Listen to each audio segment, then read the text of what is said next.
The American College of Radiology. Focused. Forward. Together. My name is Raj Upadhyay. I'm your webinar moderator for today. I'm assistant professor at Moffitt Cancer Center. Our speakers today are Dr. Michael Younis and David Lazakovitz from American Board of Radiation Oncology. I'm going to quickly start with few housekeeping items, and then I would hand over the mic to them. So basically, this webinar is being hosted by the American College of Radiology RadOnc Education Committee, which is represented by Dr. Arya Amini, who is our lead from City of Hope. The webinar is going to have a chat and QA feature, so feel free to type your questions, your comments in the chat or the QA window, and we will go over them towards the end. You will receive a 1-minute survey after the webinar, which you will need to fill in if you want to claim credits. And this webinar, as well as all our future webinars, will be posted on the ACR RadOnc YouTube channel. This webinar is accredited by the ACCME for a total of Category 1, 1.0 credits. And in order to obtain the credit, you must complete the activity as well as the evaluation. These are our learning objectives for today. I'm not going to go into them in detail, but basically, we want to describe the structure, content, and changes in the ABR RadOnc board exam, explain the ABR's mission, identify effective preparation strategies aligned with the board exam requirements, discuss some common challenges faced by the candidates during the exam, and then recognize the importance of collegiality and communication and maintaining professional standards. These are the disclosures of our planning committee, which includes me, Angela, Steve here, as well as Dr. Emil Gogineni from Ohio State University and Dr. Arya Amini from City of Hope. With that, let me go ahead and introduce our speakers today. It's a real pleasure to introduce Dr. Michael Younis, who is exceptionally well positioned to guide us through the updates and nuances related to radiation oncology board certification. Dr. Younis is the Associate Executive Director of RadOnc at the ABR. He completed his undergraduate training at Colby College, earned his medical degree from Tufts University School of Medicine, where he also completed his radiation oncology residency. Since finishing residency, he has been at Bay State Medical Center in Springfield, Massachusetts, where he was appointed as the Division Chief of RadOnc in 2017 by UMass Chan Medical School. His involvement with ABR spans more than a decade, beginning as a member of the written exam committee in 2013, later chairing the Lymphoma and Leukemia Oral Board Committee, and ultimately assuming his current national leadership role in January of 2023. Along the way, he has seen and helped shape multiple evolutions in the exam format, always with a focus on excellence, transparency, and communication. In addition to the work with ABR, he remains deeply committed to education and service, including teaching of residents at all levels and volunteering at organizations such as ACR and ACRO. And many of us have benefited from and truly appreciated his talks at national meetings over the past few years that have helped us clarify some of the nuances of the RadOnc boards. As he has once said, I've always believed that the field of radiation oncology chose me, and it is very gratifying to give back. We are very grateful he's doing that just with us today. Please join me in welcoming Dr. Michael Younis. Please, you can go ahead and share your screen. Thank you very much for the warm welcome, and I appreciate the opportunity to share as much as we can with everybody. And this really, this is not a one and done. This is something we're going to continue to do as often as necessary, and which is multiple times a year. So hopefully this will open up some of your eyes to things you didn't know and confirm things that you did. But we definitely have an open door policy. Please send questions, emails, and Raj, you can absolutely attest to this, that I'm here to answer questions anytime. So I do have a quick outline just to go over. Hopefully this will move forward. There we go. First, we're going to talk about what is the role of the ABR, and then go over just a quick leadership structure. And then we're going to talk about the initial certification, which of course is multiple exams. The technical points that really I think need to be clarified, and then some reflections over the last few years, some of the changes. And then we're going to talk about some of the misconceptions that we've heard about and try to really counter those. And then some of the new actions that are being taken forward. And then we're going to just take questions. And hopefully by the end of this, there won't be as many questions as there are right now. So the role of the ABR, our mission is to certify that our diplomats demonstrate the requisite knowledge, skill, and understanding of their disciplines to the benefit of patients. And it's very important that that's the structure. It's to the benefit of the patients. This isn't about making you necessarily a better doctor. This is to prove to society and our patients that you have met the threshold. The ABR is an independent, not-for-profit organization, and it's one of 24 national medical specialty boards that make up the ABMS. We were founded to protect the public by assessing and certifying doctors who meet specific educational, training, and professional requirements. The ABR is not a membership. It's not a society or an educational institution. We often will hear people say that I've been a member of the ABR. No, you're not a member. You are certified by the ABR. And since we're a certification organization, all of our activities have to directly relate to that mission. Our ABR leadership is led by the Executive Director, Brent Wagner, who oversees all of the structure of the ABR. And then there are 4 associate executive directors, one for each of the 4 disciplines that the ABR certifies. That includes radiation oncology, diagnostic radiology, interventional radiology, and medical physics. So I had the radiation oncology component, and we all work together on behalf of the ABR, linking the Board of Trustees and the Board of Governors with the societies and our diplomats and residents.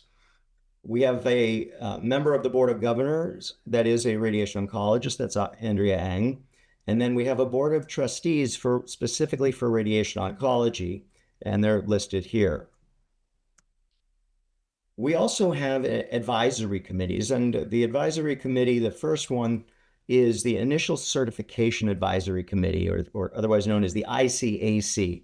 And the committee's charge is really to focus specifically on candidates who will be taking the initial certification exams.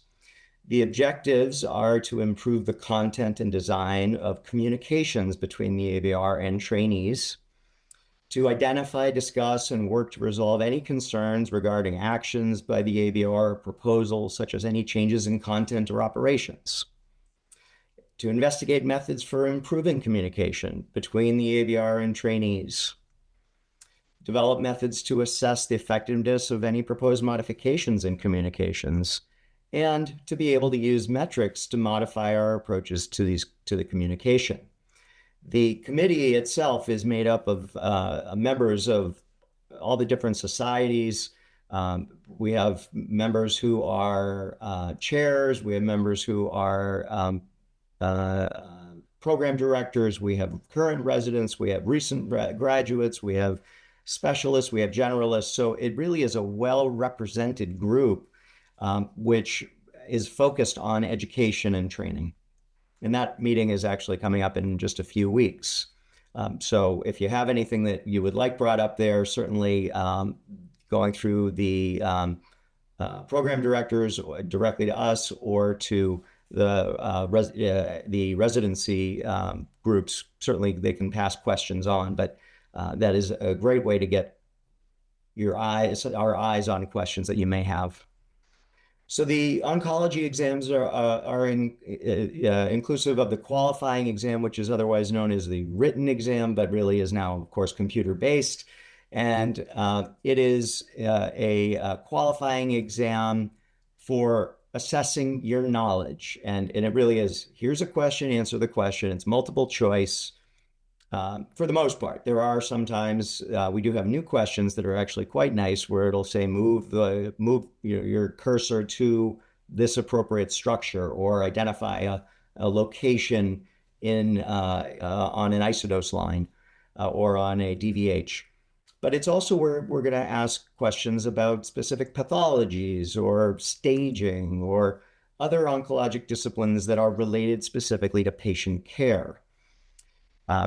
We really try to minimize esoterica, but there has to be some level of detail that is known. This is the only time you'll be asked some of these questions, and you're taught them because they do provide that foundational knowledge.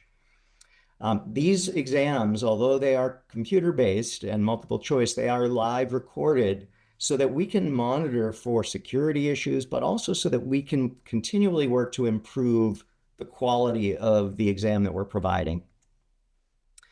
It ensures that the exam is a secure and valid assessment. We don't want this to be something that anyone questions the validity of it. The certifying exam, however, is the oral exam, which is also a computer virtual exam. It is no longer in person. And this assesses your clinical skills and judgment. Now, this is what we're looking for is competence. We're not looking for perfection. Are you safe to practice? It includes everything from case presentation and discussion all the way through workup, treatment, toxicities, and follow-up. And video review is only really for behavior or technical concerns. It validates that the exam is a secure and valid assessment, and it allows us to continually improve the exam. It is never reviewed for scoring. It is really often used for me and for the trustees and the staff to assess technical issues, to assess are the examiners doing what they're supposed to. So to be eligible for the qualifying exam, and it gets confusing, the qualifying exam is first, that is the written exam, and it includes 3 components, the physics, biology, and clinical. The certifying exam is the oral exam. So you qualify first, then you certify. To be eligible for the qualifying exam, you have to, we review those, the requirements every year at the request of stakeholders, and physics and radiobiology can be completed, it can be taken after 32 months of residency training or 24 months of residency training with written approval of your program director. Now, some programs are very comfortable if they have a physics or biology training course that runs every year, having all of their residents take one or the other after 24 months. Some aren't. That is totally at their discretion. The ABR does not refuse or deny if they request. The clinical radiation oncology, however, is not allowed until at least 44 months of residency have been completed. So the qualifying exam for medical physics, it tests the fundamental physics knowledge, which is essential to being a radiation oncologist. It focuses on the clinical relevant physics when possible. Now, there is some foundational knowledge you need, and we can't avoid that because you have to have that basis.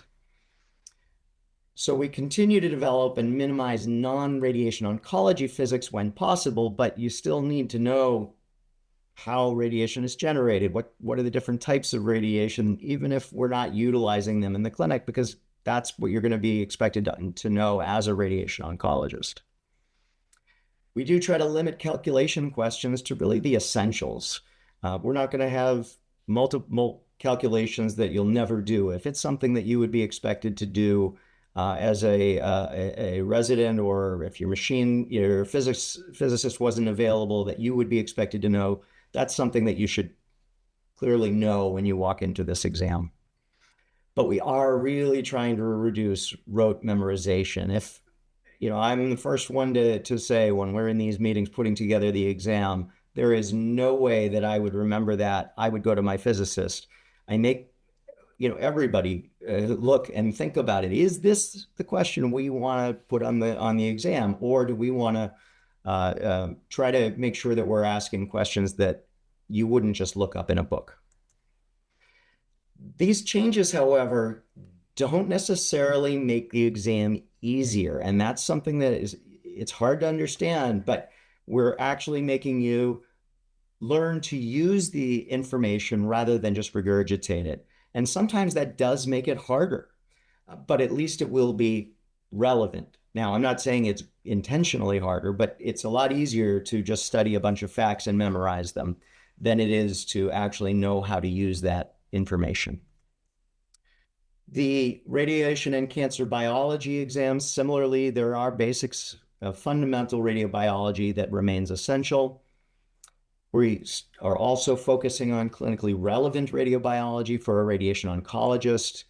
We're going to minimize any drug mechanisms that don't impact clinical radiation oncology when possible. Now, you do have to know if there's a drug that would prevent you from giving radiation, or if there are excess toxicities, even if you would never give them together. So you do have to know how they impact your treatment, because those are the decisions you're going to actually be making in clinic. Can I give radiation while they're receiving this drug?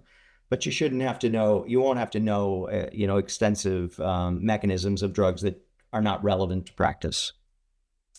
We're trying to minimize molecular pathways that don't impact clinical radiation oncology when possible. Again, some of them may not be the most common, but if there are pathways that are impacted by radiation, we do need to know those. And again, reducing rote memorization, but once again, this does not necessarily mean the exam is going to be easier. It will be more clinically relevant. For the clinical radiation oncology, this coming exam is the first exam that will have some benign content outside of the CNS benign disease content that has been in the exam for many years. So we're talking about, ultra low dose for arthritis, Dupuytren's, that kind of thing. It is obviously the first year that this will be in it. I wouldn't expect a very heavy volume, but you can expect there to be some content. We really minimize clinical trial specific questions. Again, this is something I've been really pushing for several years. We shouldn't be asking specific questions about a clinical trial's outcomes or results unless it is a paradigm shifting trial that everyone knows. And even if it is, we should be trying to ask it in a way that helps govern how you treat a patient rather than just, again, regurgitating memorized data points.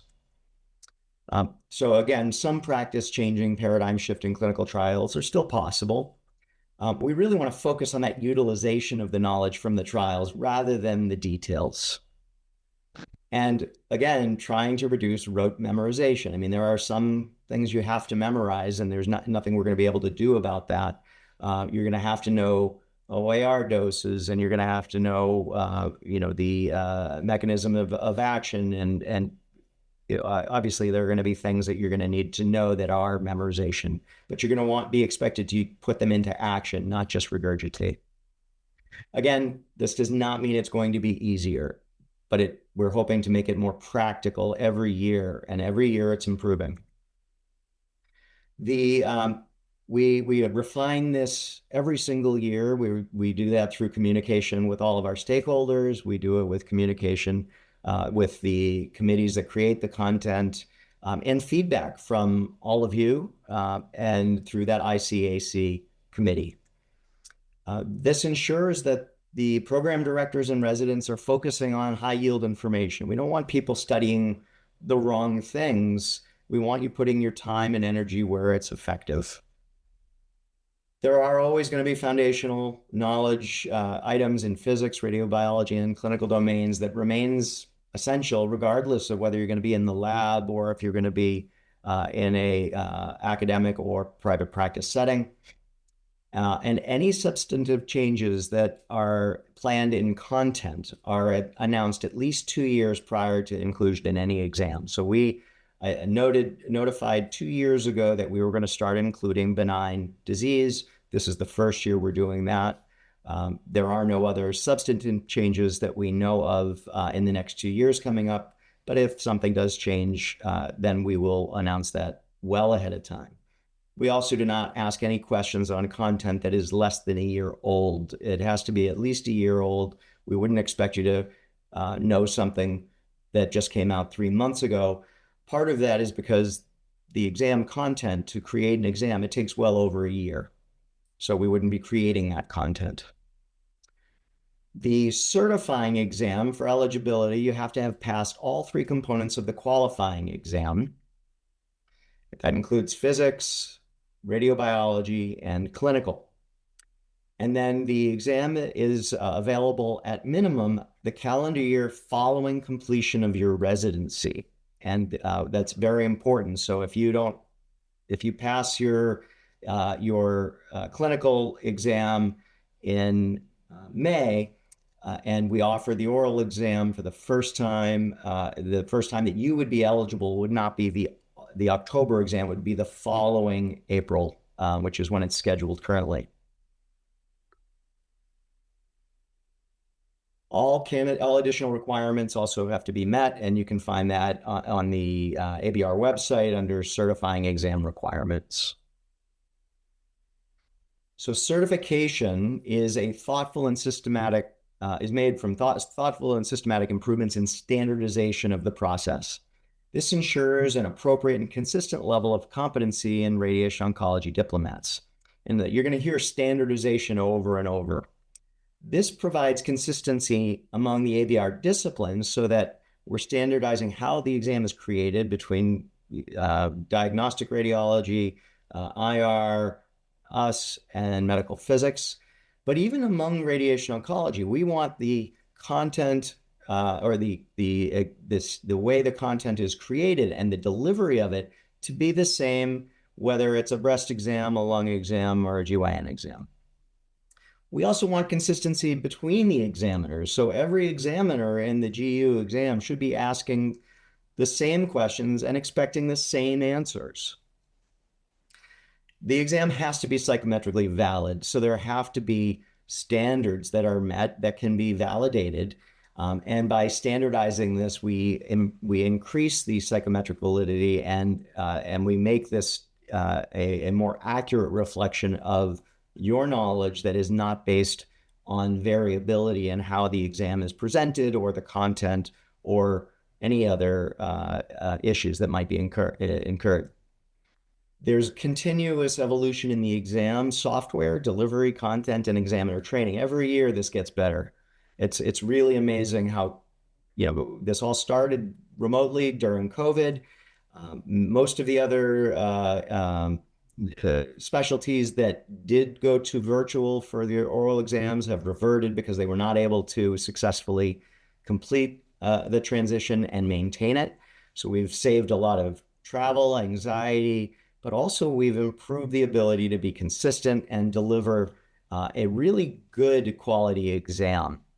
We've also been able to use this software and the delivery to improve examiner training every year. We learn things every year that make this better. It's facilitated by that virtual computer-based exam. And the whole point of this is that the certifying exam is attempting to reduce subjectivity as much as possible by assigning a quantitative value to a performance, right? We have to give a numerical value to how you're answering questions. So the certifying exam we have one certifying exam. So it doesn't matter if you go to practice and you're only treating prostate cancer. You are certified by the ABR in all diagnoses that we treat and all modalities that we treat. So it doesn't matter that you've never done GYN brachytherapy in practice, because remember, most of the time you're going to be in practice for a portion of the year at least when you take this exam. So it's important that you remember you still have to pass all 8 sections of the exam. The ABR certification confirms that a diplomat has shown that they have the requisite skill, knowledge, and understanding, again, to the benefit of the patient.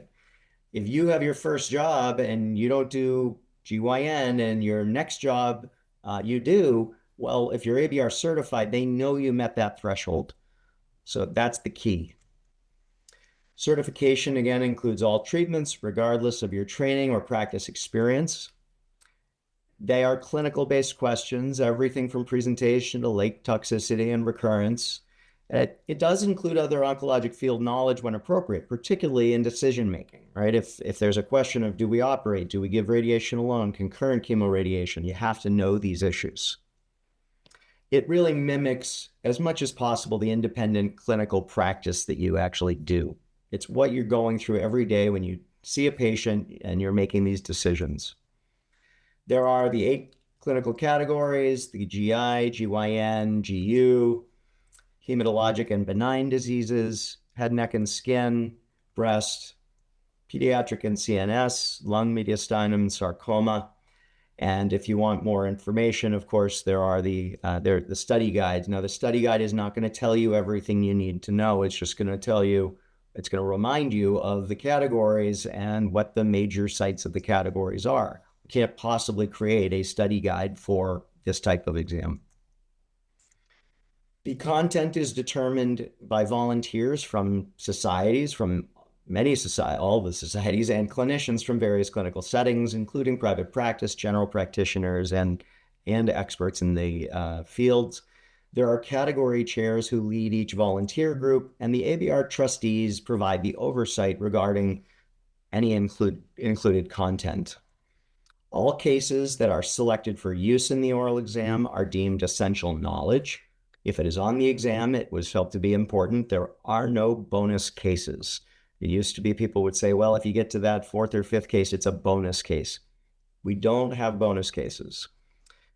We get feedback from stakeholders, examinees, volunteers, program directors, program chairs, societies, and we're continually reviewing this feedback and taken into consideration as we're developing content and as we're reviewing the cases that are selected for the exam. And again, any substantive changes in content are announced 2 years at least prior to inclusion in the exam. And remember, each exam is a very small sample from huge domains. We're trying to assess every one of your knowledge and abilities in a 30-minute period by cherry picking questions out of these huge domains. So you may or may not get a question on a specific site because everyone is not going to get the same question. So it's important you understand that if you don't get a question in a certain thing, it doesn't mean you did well or you did poorly or you made it to this question. We have to have a variety of sample items. The examiners are not there to fail you. They would love every single one of you to pass. So if there's any question that you have, please clarify it with the examiner. Just ask if you're not sure. This includes if you just, didn't hear them well, a technical issue, if you couldn't understand an accent, they couldn't understand yours. If for whatever reason, they're there to make sure that they're assessing your skill and knowledge only, not whether or not you remember what they said 20 seconds ago. So just ask them to repeat it. They're there to help you. Don't try to read them or guess what they want. Don't play the I'm gonna say what you're thinking. That they don't want that. They want you to walk through what you would do, what you think the right thing to do is. They're not trying to trick you, but don't stall. One of the things that when I was studying for the boards, everyone said, well, do the full history and physical on every single patient, and that'll mean that you don't get through as many questions. Well, if you don't get through as many questions, then they can't assess your knowledge. So don't waste time. That doesn't mean don't do what you need to do for the workup, but you don't want to waste time, because if you waste time, they can't get to the content that they need to assess your abilities. If an examiner is leading you, consider that an opportunity to think about your response. It doesn't necessarily mean you're wrong. Maybe they just wanted clarification, but sometimes you may have spoken and it wasn't what you meant to say, or if you're drawing a contour, they want to clarify what you meant by it. Sometimes people draw something and they're saying something different. Again, if they're leading you or giving you another opportunity, think about it. And please, please, please follow all the instructions. And that really includes technical checks. We really don't want anyone to have technological failures that we could have prevented. The exam is stressful enough. So we do all of these checks ahead of time to try to minimize it. We can't predict or prevent everything, and we build in time to accommodate any of these issues, but we want to try to minimize and prevent those things that are preventable. So review the remote exam guide, watch the reenactment video and any other video communications that are sent to you, attend the orientation session that I give, ask questions, attend these type of sessions and ask questions. Contact me or the ABR if you have questions that weren't answered. And remember, we're here to ensure that you have the knowledge of the exam process and software so that you can adequately demonstrate your knowledge and skills. We're not trying to trick you. We want everything to work out so that you have the best opportunity to show your skills and knowledge.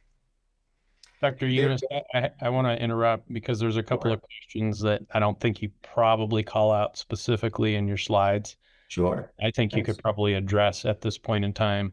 Both of the question folks have said, thanks for the talk, but question number one, since all sections, and they're referring to the oral exam, the certifying exam, are essential to pass and there are no bonus cases, what happens if an examinee didn't have enough time to go through all the cases during the oral board? Is that a fail? And somewhat related is the next question that says, is there a batch of cases for each category or disease site, or is there a specific number that a candidate has to get through per each disease site? So yeah, both great questions, and we will talk a little bit more about this as we get into scoring. There is no requirement that you have to get through a certain number of cases, but the examiner has to get through a certain amount of content. Now, to clarify that, because this is a to and fro with the examiner, if you've got through the case as written and the examiner can tell that there's something else that you want to share or that they want to go through with you, they can sort of modify it and say, okay, well, now what if it was this stage instead, or what if the presentation changed? And they say the histology changed or changed the demographics. So there are ways that, as long as they can assess your knowledge for that exam adequately, covering the breadth that they need to, there isn't necessarily a minimum. That being said, it's really hard to assess someone's knowledge without getting at least 3 questions, right? Because, any one of the categories, you've got to get through more than one disease site. You can't, for instance, if you're doing lung cancer and you only get through stage 1 peripheral lung nodule, how do we know that you know how to manage small cell or metastatic disease? So there is a threshold that you have to get to. The second question, to answer the second question, there is a pool of questions for every exam. And what we'll talk about in a little bit is that each item that is given to you is going to have a different level of difficulty. So the passing threshold for each item is going to vary. And I'll go into that in a little bit more detail in just a few minutes. But yes, there are pools of questions, but not every exam is not going to be the same from one day to the next or morning to the afternoon. Every exam is different. There is an amazing amount of consistency between examiner scores for an individual candidate. And, someone that really does very well in one exam tends to do really well in another. You don't often see someone that, nails, 7 and then completely botches 1. I don't think I've ever seen that. So if you have any questions, certainly you can email me. You can email information@theabr.org, and there's the phone number. I'll be putting this at the end as well. So the scoring, and there's always questions about scoring. The scoring is completed only by the examiner in the room. Nobody else has any impact on how you are scored on that question in the room. But there are category reviews, and any candidate who failed a category has their scores for each individual case reviewed and discussed to ensure that there is consistency between examiners on a case-by-case level. It wouldn't make sense if I give an exam and I give someone a pass, and for the same answer, someone else failed.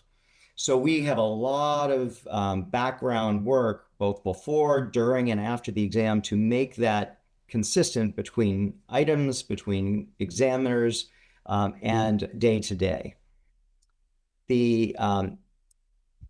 At the end, after all of your exams, there is a panel review. So any examinee who only scored a 69, which is a marginal unsatisfactory, in one or two sections, if they did really well in the other sections, it gives the other examiners that examined you an opportunity to say, hey, you know what, this person really nailed this, or boy, they were a very weak pass for me too. So it gives you a chance to have your score raised if you got a 69. Now I put the scoring up in the corner here. What you're aiming for is a 70. That's a pass. We want everyone to get a pass. We would love that. If you do really well, then you would get a 71.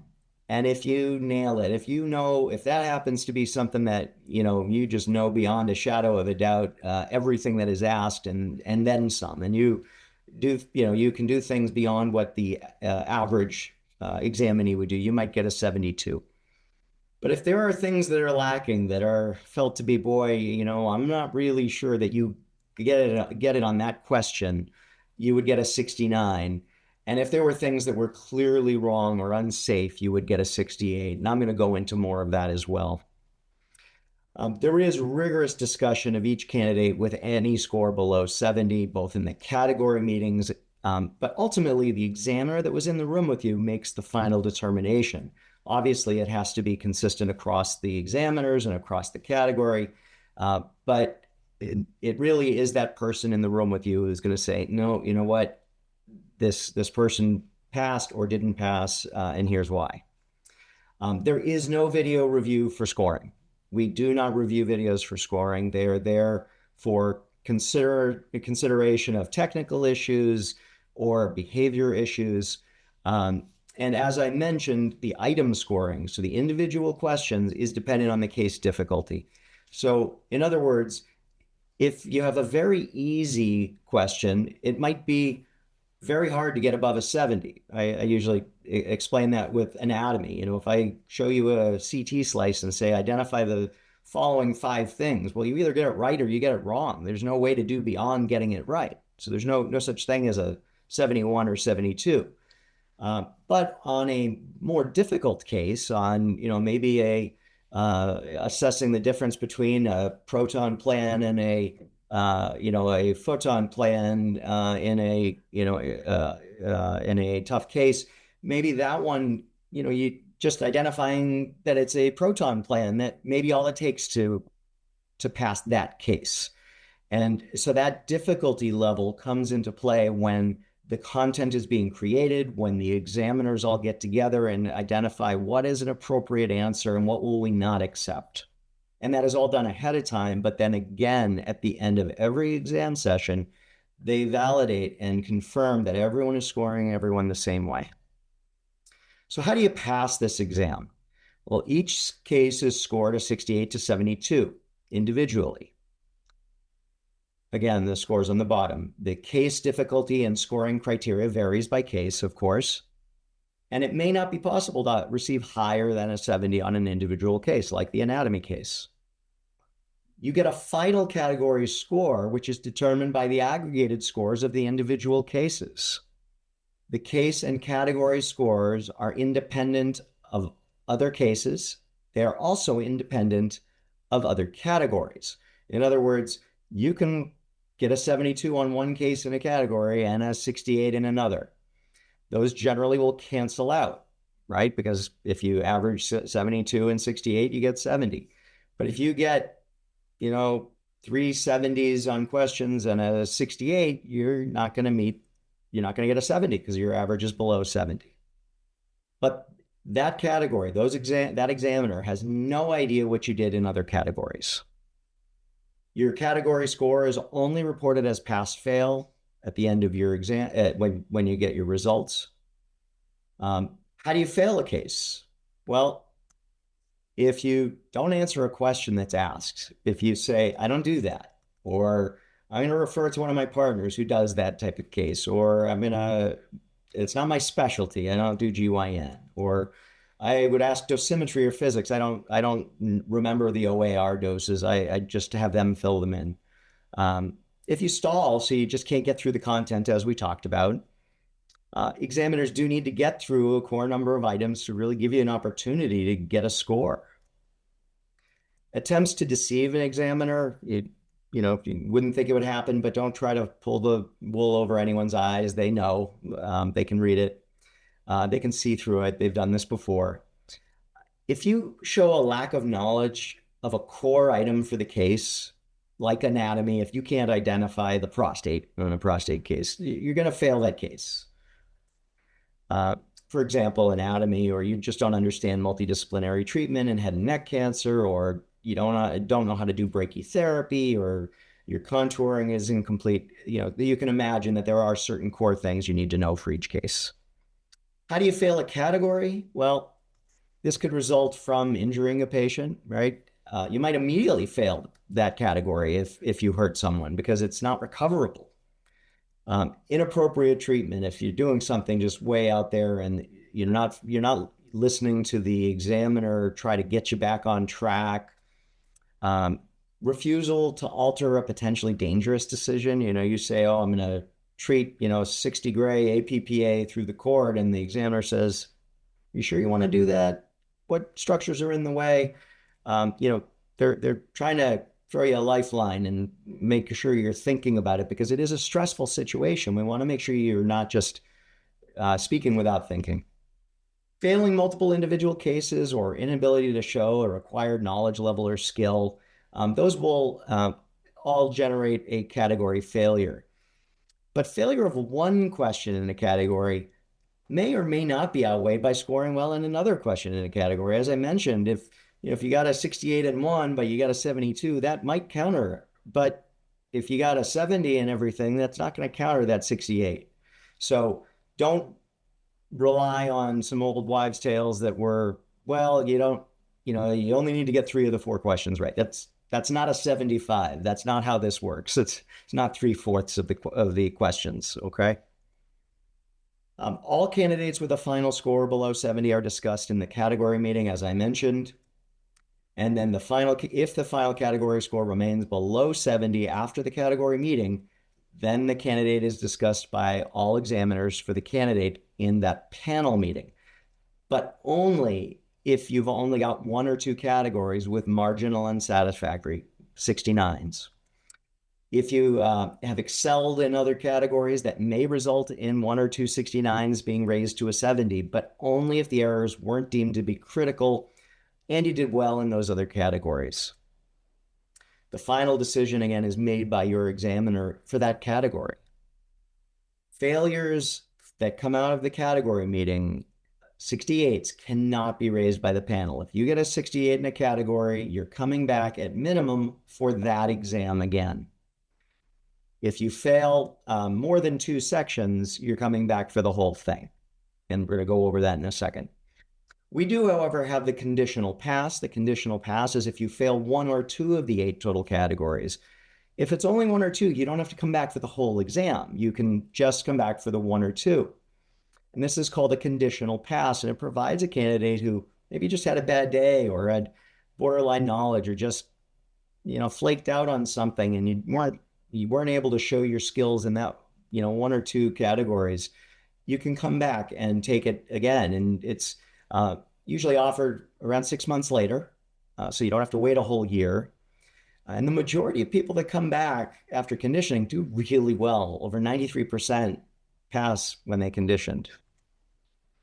The scoring is identical as if you were another full candidate. And the examiners don't treat you any differently. The criteria for passing are exactly the same, but they are 2 separate exams in the same category. So if I came back after conditioning lung, The condition exam would be 2 separate lung exams. They would be different content, 2 different examiners, and you would have to get a 70 on both to pass.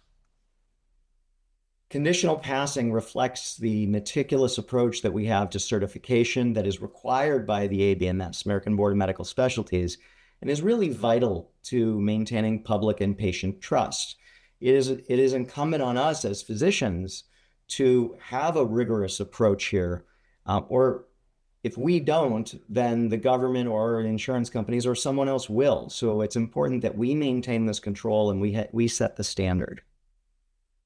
We all should be proud that certification requires proof of knowledge and competency. I mean, you wouldn't want to go to a surgeon who isn't board certified. You shouldn't want your patients to go to someone who isn't certified either. Conditional passing, however, does not extend eligibility. So you do remain board eligible. That really is only relevant for people who are at the end of their eligibility if it's taken years to take the exam, or if you've run out of time, it doesn't give you extra time to pass the boards. Failing the exam is essentially if you score at below 70 in 3 or more categories, 68s or 69s, you failed the exam and you have to come back for the whole thing. Even if you got a 70, 71, 72 in 5 of them, you still failed 3, so you're coming back for the whole thing. The examiners who examine you, if you have failed previously, have no knowledge of your prior exam experience. It will never be someone that has previously examined you. There's no discussion of your prior history. It is truly you are a new examiner, a new examinee. Exams are scored the same as every other candidate, and a candidate can register for the next exam. So if you fail in April, you can come back in October. Some focal points about the certifying exam. There are annual improvements in the examiner training and orientation. We're improving this every year. We continually have more and more pre-examination review and standardization of acceptable responses for every single question. All questions are equally weighted. So if you have a question about assessing a plan, that is going to be weighted the same amount as a full case where they're going from start to finish. But the threshold for passing is going to vary based on the difficulty of the case. And that's all validated and verified by the examiners ahead of time. Failure of a single case for any reason might or might not be outweighed by scoring well in other questions. During the exam, examiners really are focusing on scoring each individual case. They don't care that the last case you did really well on. It's all about this case you're on now. So really focus on what you're doing at the time. After the exam, those category meetings really ensure consistency between each examiner. And the examiner in the room has the final say. So exam results, and just before we show the exam results, I just want to go through a couple of caveats.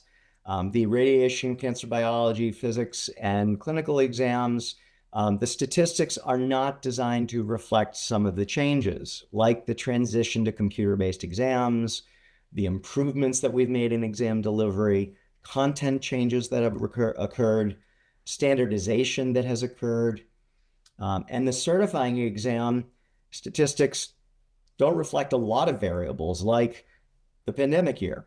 It doesn't reflect the transition to remote virtual exams. It doesn't reflect annual improvements in the delivery or in the content changes or in the improved standardization of cases and scoring. Dr. Younis, I'm sorry. I want to make sure before you get into the exam results kind of history, it might be good. There's 4 or 5 questions related to kind of some of the scoring stuff that might be good to get to before we run out of time. Yep.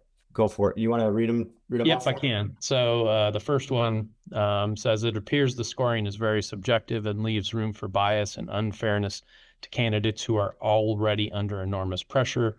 Why not make it more objective, a more objective scoring system and a more objective exam, just like Step 2 CS used to be? So that's question number 1.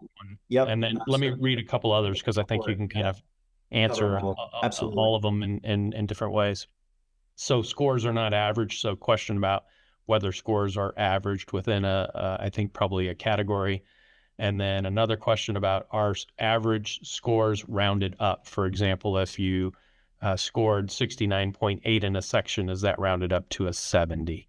Those are probably the main ones to address right now. Sure. So I'll take that first question first. The standardization of the exam content and standardizing what the examiners are looking for with each question and what is acceptable is really trying to make this as objective as possible. There is always going to be a little bit of subjectivity when you're dealing with personal interactions, but this is what we're doing every day in the clinic. There always has to be that interaction, but we're removing as much subjectivity as we can by making it really standardized questions, standardized what are appropriate, reasonable responses. So this is continually improving, and we're always looking at better ways and more ways to standardize the scoring. I'm very proud of where we have come this year. We've made some really good strides, as we do every year, and it really is reflective on how much work goes into it. In terms of the scoring, the scores are an average of all of the cases that you get. The difficulty will be reflected in how you score. So if it's a real easy case, then you would expect most people to get a passing grade on it, a 70. If it's a real difficult case, it may be hard to get anything below a 70 if you can get the basics of it.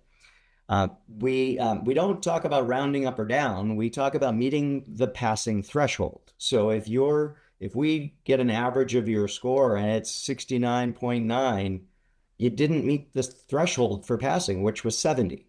It's not about rounding. So it's not, if you meet the threshold and it's 70.0, you have passed.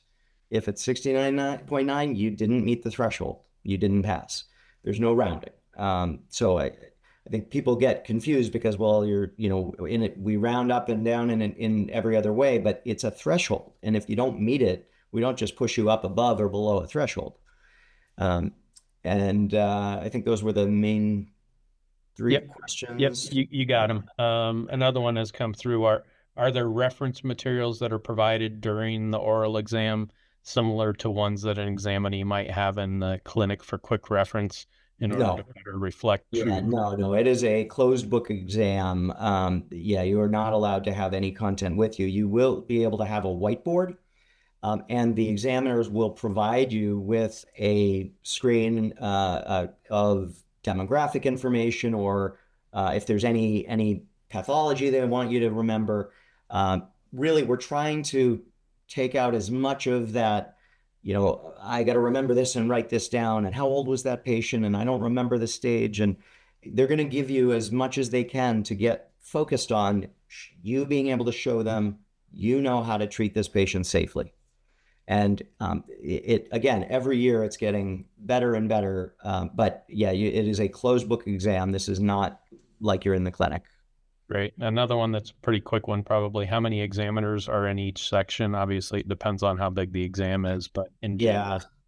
So in general, let's see, we have about 16 per category, 18. It really depends on the number of people that register for the exam. We have relief examiners, we have backup examiners, because there can be conflicts of interest, and we want to make sure that we have enough people to cover if someone's ill or technical issues, all of those things. The last question is tough to read. It's kind of two scenarios, examinee 1 and examinee 2, and which one would be discussed at a panel meeting and which one wouldn't. So if you open the Q&A, you could see it, but it is fairly nuanced. I can summarize this. I think they want to ask, like, if someone gets 70s in every case, would this person be also discussed in the group, or only if they got 169, maybe 4 or 5 70s? They only get discussed if their final category score is below 70. If you've passed based on the examiner that was in the room with you, there's no need for discussion in the category meeting, because you've met that threshold. The only time it's a question is, or that it's a discussion, is if you haven't met the threshold for passing. We want to make sure that there is no question that the score that you got is the correct score by going over it with all of the other examiners in that category. Make sure that that's the right score based on your answers. It gives you an extra double check to make sure that that there isn't any variability. And just to kind of like confirm that, does it mean like a average of less than 70, or just any case with less than 70 in that It category? would be an average of less than 70. And again, the examiners are not trying to trick you. They want you to pass. So they want you to be able to show your knowledge. So, if you struggled on one case, they're going to very quickly try to move on to more cases because they may have just happened to catch that one thing that maybe you just didn't know as well. So if they can get to some other cases that you can show your knowledge and prove that you know what you're doing, and they want you to pass. So they're not going to try to trick you. They're not going to try to hit you with something that is really rare and want you to know everything there is to know about it. They're there to just make sure you are safe to treat patients and meet the thresholds. And I think there was a follow-up on that same question. What if someone gets 470? So 5 cases, 470s, and the 5th case is a 69. What would happen then? I mean, so Yeah, it's more like bonus cases, right? Yeah. So, well, there really never were this history of bonus cases, but that's a great question, because what'll happen is, yeah, if you have 470s and a 69, the average would be 69.9 or whatever. But the examiner then is going to go back, because they're going to see at the end that, boy, they got a 69 on that and 70 on those. But I think this candidate really probably did better on this other question than just a 70. And it's kind of a second check before the final scores are even in, to say, no, you know what, that person should have passed. I think I really misscored one of these cases. And sometimes I misscored it too high, sometimes it's too low, right? So sometimes they'll say, oh, I really should have scored that a 71, or nope, actually it should have been a 68 or 69. So but this is all, I mean, it's very much geared towards making sure that the examinee is given every opportunity to pass and standardize that scoring as much as possible. It's amazingly fair and consistent, and the amount of work that goes in both before, during, and after the exam to make sure these exam scores are fair is amazing. It really truly is, and that's why part of this is just making sure you understand how the sauce is made, right? I know it's sausage, but we're gonna say sauce, because it is complicated, and it's hard to understand, because you think, oh, they're just coming in and they're just giving me these questions. No, it's very regimented. It's very clear. So I want to just go through these statistics real quickly. These are all published on the website. You've seen them all. These are the biology scores. These are the physics scores and the clinical. And if you look historically from 2005, we have, remarkable consistency, of course, with 1 year of variation. Physics always has a little more variation year to year, because it depends on the questions. If you have a couple of extra calculation questions, but it's remarkably consistent. If you look at the oral scores, you will notice a couple of changes, particularly when you look at the curves. We didn't keep track of conditional passes before 2016, but the overall pass rate is really well within standard deviation. The one thing that has occurred is that now that we are going with the digital standardization, and we have the ability to make consistent standards on passing and conditioning, and we're focusing on the scoring of individual cases, we are seeing more conditional passes, which is a good thing. It means that the process is working, that we're not failing more people, we are making sure that people come out knowing every single category well enough to practice independently. And I see that as a strength, but obviously everyone is concerned when they hear this, but this is really because of our rigorousness that we want to make sure that people know all disease sites and all methods of treatment. If you look historically at other boards, general surgery, their qualifying exam, what was all the way down and, close to 50%, and then it hovers around 75 to 80%. Their certifying exam, it varies a lot too. I mean, this goes back to 1976. Year to year, it varies a lot, but it's about 80%. If you look at pediatric surgery, you can see they're also in the 80th percentile, and their certifying exam is around 75. Critical care medicine, it's about 70 to 80% historically. Pain medicine, also about 70 to 80%. And if you look at the qualifying exam for physics, the failure rate is anywhere from 30 to 50% on an annual basis. Clinical, the fail rate is anywhere from 25 to 40%. So there's a lot of variability. And then the certifying exam, same thing. Their pass rate is, averages around 60 to 80%, and their conditional pass rate is around 20%. So when you look at a lot of other specialties, we're actually doing quite well in our consistency and in terms of our pass rate. And that's part of it is the method of the examination, the standardization, and the quality training that everyone gets. For 2026, these dates are all published on the website. If you don't know them, please go to the website and look at them. There are just a few other technical points I want to go through, just reminders that ASTRO, ACRO, ACR, ABS, etc., they are educational and academic societies. ABR volunteers come from all those societies and clinical settings to help determine relevant content for the exams. The ABR is dedicated to ensuring diplomats have met that predetermined standard to practice radiation oncology safely and independently by successfully fulfilling the requirements for certification. Practice exams, in-service exams, and other board prep materials are not reviewed, supported, endorsed, or certified by the ABR. Therefore, they may not accurately reflect the exam experience or the content.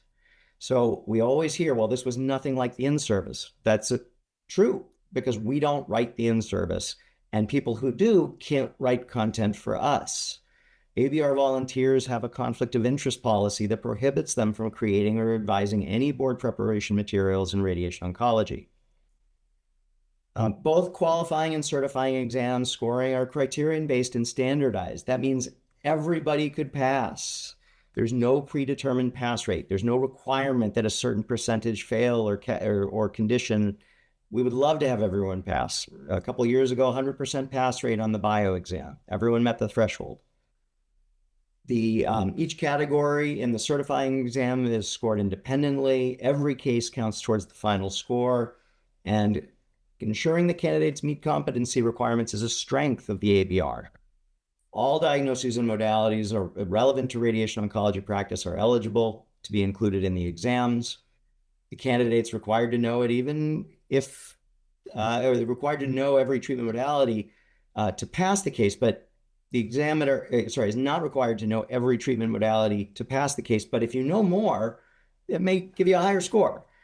Same thing with clinical trials. You're never going to fail a case because of lack of clinical trial knowledge alone. But if you do know a clinical trial and quote it, well, you're probably going to go get a higher score. But you'll never fail a case or a category because you didn't know a clinical trial. And do not share any specific information regarding the oral exam in any format. That's very important. Don't post it online. Don't do recalls. Don't tell your friends, because all it does is puts you at risk for losing your certification and puts the exam at risk.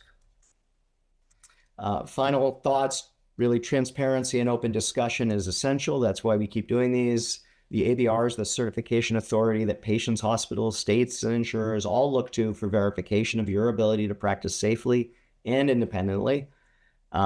You can ask for a score clarification request if you failed a category, but it's not going to provide you with a level of detail that you're going to want.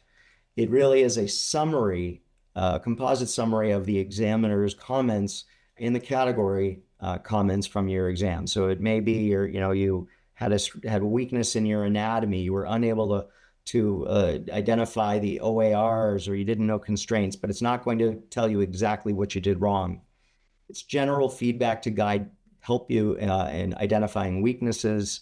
And if you request more feedback or other letters, it's not going to help. We're not going to give you more information. It's not going to change that level. Certainly not going to change the score. We do not alter scores. We do not review videos. They are deleted after 10 days if there are no technical issues to be evaluated, or if there are no behavioral issues to be evaluated. The ABR, ABMS, and the public that we serve prefer that a borderline candidate should return and prove their skills and knowledge rather than certify someone who hasn't.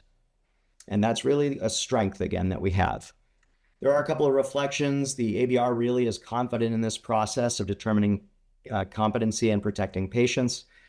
You have a single certification for all radiation oncology modalities, regardless of your current focus of practice. Deferring responses is not a passing answer. And improvements in standardization and training continue every year. Transparency, open discussion.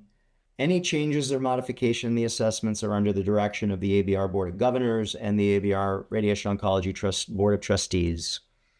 Candidates do sign an agreement at the exam registration and again at the time of the exam that they will not share content in any form. Please don't put yourself in a bad position. There are some misconceptions that came up that that hopefully I've answered all of these, but I just want to go through them quickly. Can you always make up for a failing question in a category by doing well in others? No, we know you can't, right? It's acceptable to say that you don't treat with brachytherapy without the ability to discuss the essential knowledge and alternatives. No, you have to be able to know the basics, and even if you don't do it, because you're being board certified in it. You can defer questions to dosimetry, physics, or other clinicians. No, you can't. Being honest and acknowledging, boy, I misspelled acknowledging, a knowledge gap will not impact your score. Well, it will, but don't bluff. We can read through that. You're not expected to know details about HDR or protons in cases which these modalities are frequently considered. Well, you are, but you don't have to know them necessarily in the detail if you don't do them. But if someone comes in having already received protons or had HDR somewhere else, you've got to know enough about it that you can walk through it and understand it. And if it's frequently used for a specific disease like GYN, then you make sure you know it. You need to know every variant of every fractionation scheme and the one that the examiner, particularly wrote a paper on to pass. No, you just have to know one. If you happen to know more, that is going to help you, as long as you know a safe way to treat the patient. And if they're asking you if you know other methods, it's because they want to know how far your knowledge, breadth, and depth goes. Your examiner wants you to discuss clinical trials. Trust me, they don't. Don't bring them up unless you want to talk about them. You will fail if you can't reference a clinical trial. As I mentioned, not true, might help you raise your score if you know one, but it is not going to fail you. You should try to take up as much time as you can with a full history and physical of every patient. Definitely not. Don't waste time. You want to give them as much information as you can to get an accurate assessment of your knowledge and skill. And your score can be reviewed by video. No, there are no review scores. And no scores are adjusted.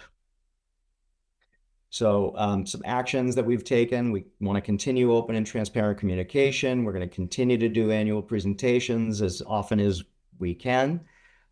We are going to be doing a PGY5. Obviously, we're doing this. I'm doing multiple more talks this year. And you'll be getting all sorts of information before the exam if you're going to be sitting for the oral exam. obviously giving annual meeting presentations. And if you want another one, if you need another one, if your hospital wants one, please reach out. Happy to give it. Additional preparation information will accompany a reenactment video that will be available to you upon registration. We are going to publish and present any changes that are substantive in terms of content or procedures, though at least 2 years ahead of time. And we're going to have open forums and town halls. We want questions from chairs, program directors, residents, candidates, diplomats. We really want that. And we want the ABR to be visible. I'm trying to show face and be there and answer questions.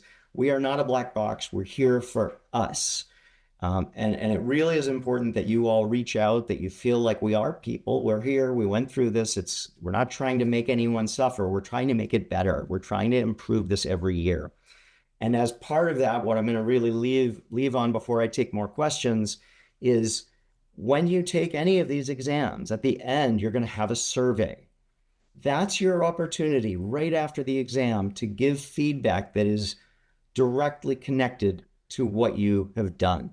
Without that feedback, we don't get word that, hey, this was overrepresented, underrepresented. We think that we've done a great job with all the work that we have done, but we want to hear it. Now, remember that you're going to remember only the cases or the questions that you thought you did poorly on. No one remembers all the questions they did well.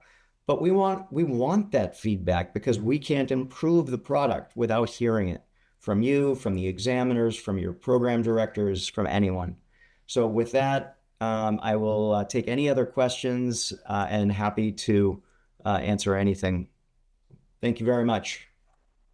Thanks a lot, Dr. Younis and David, for trying to demystify some of the things.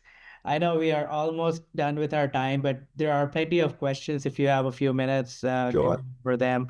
So let me try to club some of these together. The first one is really talking about how much of the recent nuances we need to know. So oncology continues to change rapidly, with immunotherapy rapidly changing and how we treat cancers. How much will the most recent updates influence our exam? So, if a landmark immunotherapy trial comes through this year or maybe in the last 2 years, do we need to know? Second, like how much of chemotherapy knowledge are we expected to know? And third, the AJCC 9th edition of staging is coming through. Like, do we really need to know all of that?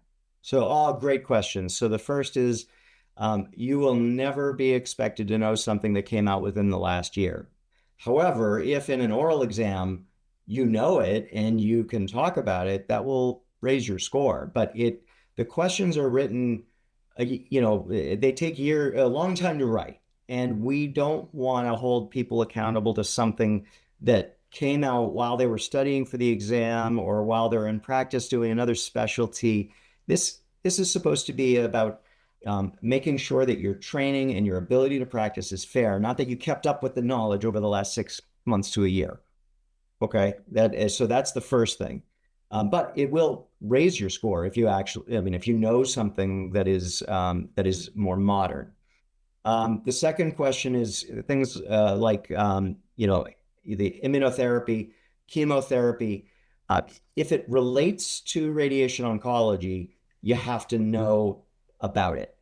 Are you going to fail an exam if you don't know how to dose a chemotherapy? No.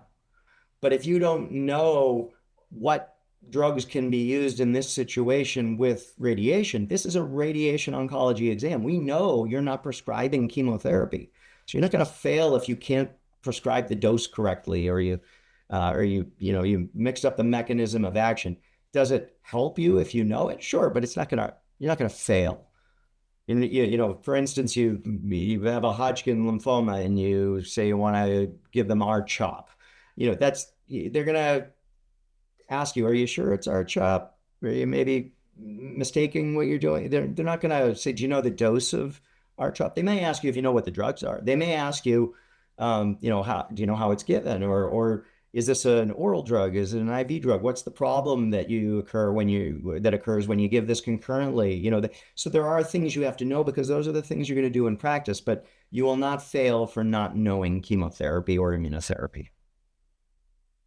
So I think the follow-up question someone asked, just to confirm, being able to discuss a clinical trial or a newer study, does it give you higher points? And I mean, and the thought was that these are questions which are typically not asked, but if you answer them, do you get a higher score and potentially offset a worse score on another case? I would say that your goal shouldn't be to go above and beyond. Your goal should be to answer the question to the best of your ability. And if they say, if you've done well and you clearly know what you're doing, they may say, do you know of any newer trials or any newer data that would show that, there's another way to treat it? If they're going to give you an opening. Now, some people will just rattle it off. They have a speech memorized and they go through the whole thing, right? But your goal should be to answer the questions to the best of your ability, to show your knowledge. Don't feel like you need to go above and beyond, because that, if you go above and beyond and you make a mistake, you've opened yourself up to critique. So I would say focus on that. But if the examiner opens that door, because that means that they want to see how far they can take you, and you can surmise that you've probably done better if they're getting to that point, but you can't promise that, right? Okay. Then, if someone does miss a couple of questions in a case, say like a workup, investigation, but generally streams to the case and the treatment overall well, is there still a chance that one might still fail that case? There are so many points in a given case that they are going to be focusing on. If you generally know how to assess the patient, work up, stage the patient, know how to treat the patient, and your contours are good and your planning is good, but maybe you made a mistake on your OARs, or you made a mistake on the wrong chemotherapy. All of that is going to go into the score of that case. Most people, I mean, we all are people, and we're all examining, understanding the stress of this. And there are going to be things you forget. You're gonna forget to say pregnancy test on someone. I promise, because everyone does, right? But the examiner is going to remind you and say, oh, it's a 35-year-old woman. Anything else you want to get? And so they're going to make sure that you're thinking about the things right. They're not there to fail you. They're there to make sure you can practice safely. And we know that you're going to have reference material when you're out there. We're not looking for perfection. We're looking for competence. Then there are a couple more questions on the previous story of 70s and 5 cases. So if someone does only 3 and gets 70, he passes. But if someone does a 5th case of 69 and he may not pass, so is it okay to just stop at 3 cases if you have done that? It's not that simple. I wish it was that simple. You want to get through as much content as you can. The person who only gets through 3 cases, straight through 3 cases, and gets a 70 may not pass, because maybe they didn't get into the depth and breadth that they needed to get through enough content. So the examiner may say they got a 68 in the 4th case because we just couldn't get to it, because the person couldn't get through enough content. So, and that's where we say don't stall, because if you're taking too much time to answer questions and you're not answering them, or you're hedging and hawing about an answer, you're not going to be able to get to enough content to get an adequate score. People focus so much on the individual scores of the cases on the examinee side, but really you're here to show the examiner you know how to treat these patients. You want them to give you as much content as you can, because the more opportunities you have to show them you know what you're doing, the better chance you're gonna have to pass. If you only got 1 case, it's really hard for them to assess it, because that's 1 diagnosis, 1 stage, 1 patient. And then I think the next question is on the video. I mean, you answered this. Do they watch the video during the discussion? No, it would seem it would be better for discussion and make it objective than relying on one person's word if, God forbid, they are biased. No. So absolutely, nobody reviews those for any reason other than the ones that I mentioned, technical issues, behavioral issues, or training issues for the examiners or for the staff, quality and improvement on the product. It really is to it's to ensure that this is reflective of the interaction between two people. And that's how we practice medicine, and that's what you're expected to do in practice. This isn't about a committee talking in front of your patient and judging how you've done. It also does not take into account any contouring, what you're doing with the mouse. I mean, it's a video of the conversation and of really the quality of the technology, the interaction, and for improvement. So, as a follow-up on that, you mentioned videos could be reviewed for behavioral issues. Like if someone were to reach out and say that someone was very mean or rude to them, it could be reviewed. What's Absolutely. that window? Would it still be reviewed if, someone fails and then sends you an email that, well, I know I failed this exam because my examiner was very, very rude? No, so the window, of course, is closed before scores go out because Yeah. of course, then you would have people being biased to make complaints. But we review every single video if there is the slightest question on either side, either from the examiner or the examinee of anything improper, whether it's behavior, words, technology issues, background issue, you name it, whatever it is. We want to make sure that the exam was not compromised in any way whatsoever, so that you're only being judged on your competence and knowledge in radiation oncology. That's it. The important part there is we need to know about it immediately. Yes. Not 2 days later, not 3 days later, not 6 days later, Right. immediately. Okay. That's a great answer. The next one is Dr. Younis. Can you please clarify uh, about why the boards are to be taken after 1 year of practice and not during or just after PGY5? Like, so what's the requirement? Like, is Yeah. there a month requirement or? It's the calendar year after graduating residency. The calendar year. And the irony is that, of course, the pendulum switches. All of this before my year, you took one exam that was inclusive of physics, radiobiology, and clinical during your fourth year of residency, and then your final year, you took your orals.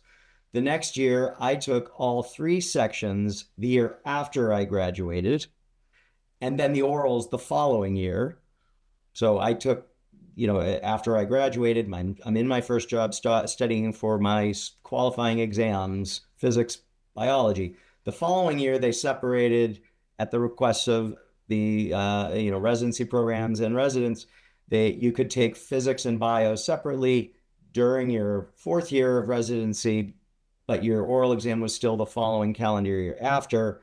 And that, it keeps getting pushed back and forth at the request of the examinees or the program directors. But the oral exam is very different because it is really geared towards, you need experience in the clinic. You need to practice to know how to have this interaction. And the residency programs don't want you taking a year off from residency to study for the oral exam, which is really what happened, prior to my time. And, David knows the history much better than I do, but you're never going to please everybody. And it's funny because when, obviously they moved the exam to after residency for the written exam when I took it, because people were studying for everything during those different years of residency and losing time in the clinic.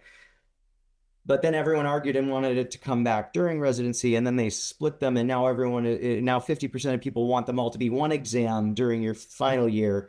And so it's you can't make everybody happy, but it's a 5-year program, and you have a lot of content to get through. I think the option of taking physics and bio and clinical at 3 different times, that's pretty cool. I wish I had that. because you can really focus on studying one subject. You don't have to. You could take all three of them in your final year, but you have to pass all three and graduate. Then the following year, you can take your oral exam.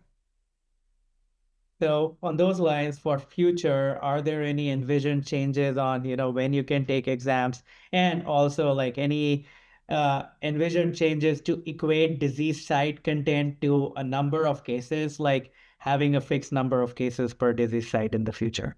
So that's one. Yeah. So, those are kind of two different questions. We discuss the scheduling every single year because we always get requests to discuss, can we change eligibility? Can we change when this exam is offered or that?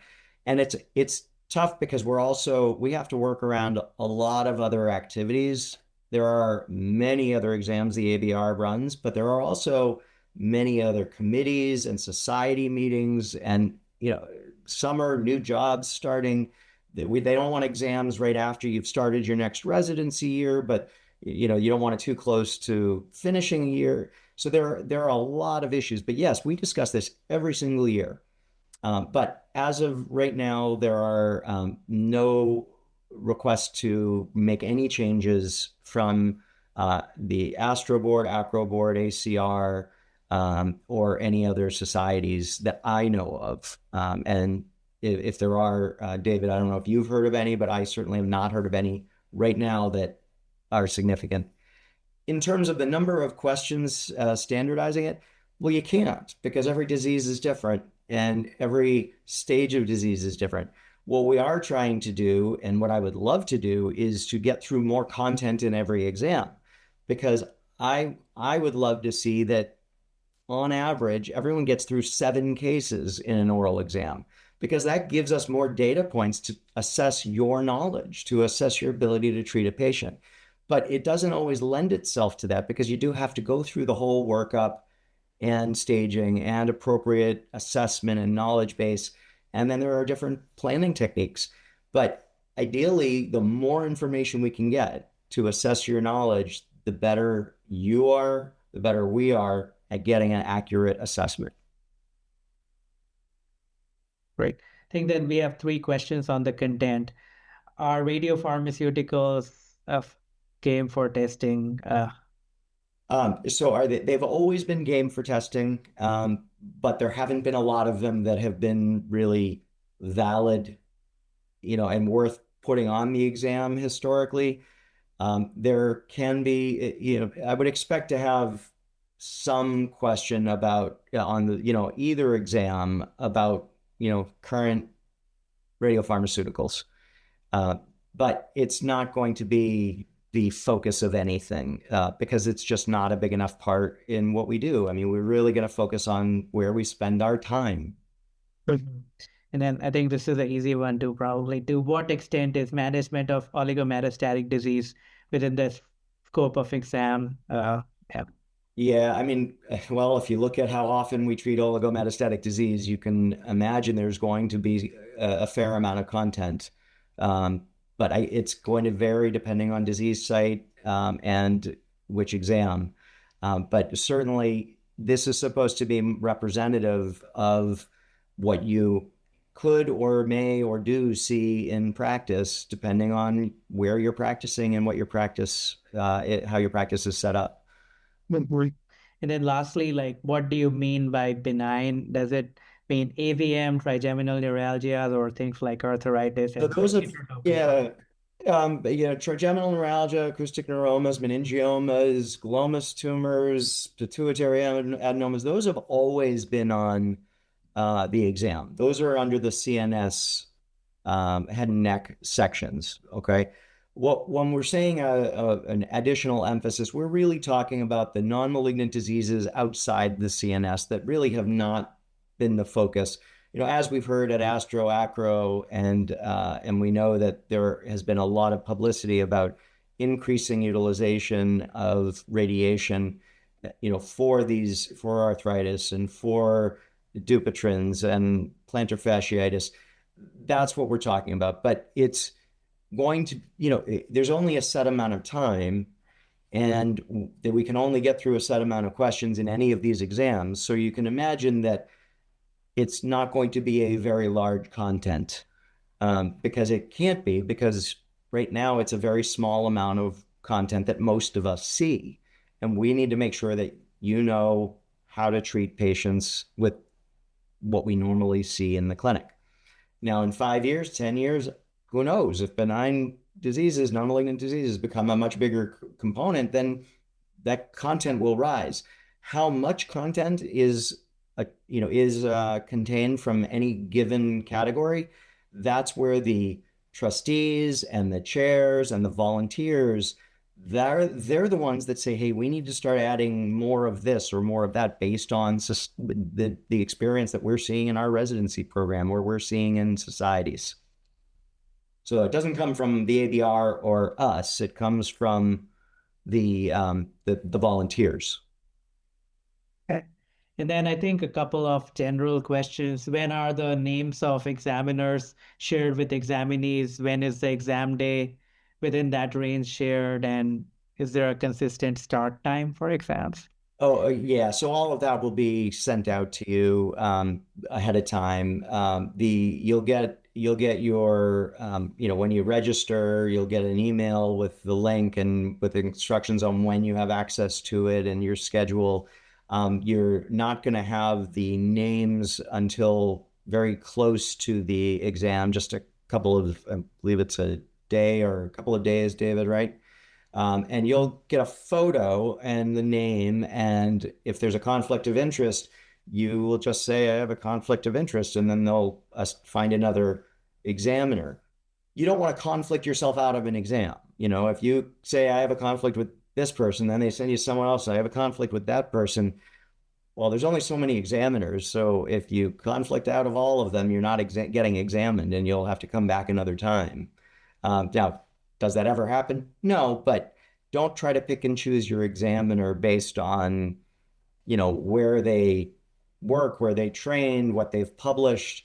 I would recommend you don't Google them, because you're going to get a false sense of what they want, and you'll actually probably hurt yourself more by trying to steer your discussions in the direction of something that they've published on.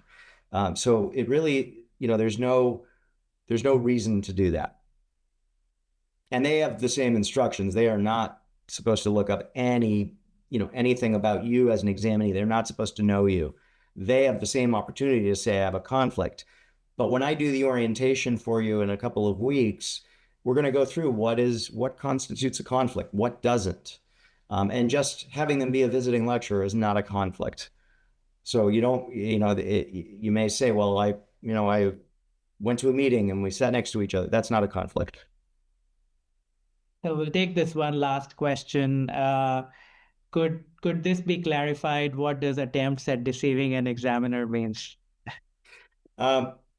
You would be surprised, trying to say that, something about a obscure protocol or a technique, or some kind of treatment that to try to make yourself look good. It always fails. The examiners are pretty well versed in trying to figure out what you really know and can you safely treat the patient. Well, with that, I would like to thank both of you. It's been an amazing 1 hour and a half of discussion and getting to, answer all these questions. The questions keep coming in. I had a long list of questions in my phone as well, which came through like WhatsApp and other channels, but hopefully we can discuss more in the future. I would like to end with an interesting questions, which I encountered personally many times. You see, examiners are trying to help you, as you always said, and someone is poker faced. But if they direct you that, hey, would you like to change your answer? Do you think someone may try to deceive you and into getting to a wrong answer? So whenever someone tells you, can you rethink? Then we should try to change our answer, right? It may not necessarily be that they're looking at you to change your answer, but maybe to rethink your description or your reasoning, or just to think about it and say, well, there are various ways to do it, but this is the one I'm familiar with. So, but they're not trying to deceive you. They're not trying to, in the mock orals, when you guys do them with your program directors and your other faculty, sometimes they're going to do that. They're going to give you cases that you would never use radiation for, right? They're going to try to make you, they want to make you sweat. They're trying to make it harder than it really is, because if you prepare for it to be harder, then the real thing isn't going to be as hard. Great. Well, thanks all for your time, and we'll close the discussion at this point. Thank you. And feel free to email me those questions, or we can, you know how to reach me. We can talk further anytime. Yep. Thank you very much. Thanks, everyone.